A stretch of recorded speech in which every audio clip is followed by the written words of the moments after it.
You know, Phil Jackson gets asked between you and MJ, right? Because he coached both of you guys. So, you know, he constantly gets asked that question. He's always going to pick the first child. He's going to pick the first child.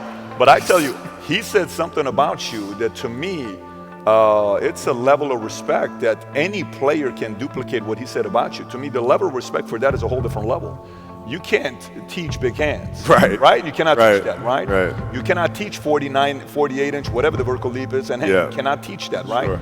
But he said, nobody in his history of coaching had your level of work ethic. I mean, you hear so many guys tell stories about your work ethic. What was really your work ethic like, and for how long did you stay disciplined?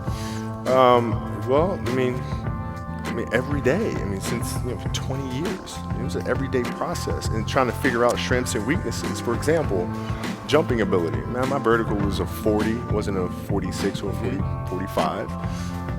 My hands are big, but they're not massive. Right? So you got to figure out ways to strengthen them, so your hands are strong enough to be able to palm a ball and do the things that you need to do. Quickness. I was quick, but not insanely quick. I was fast, but not ridiculously fast.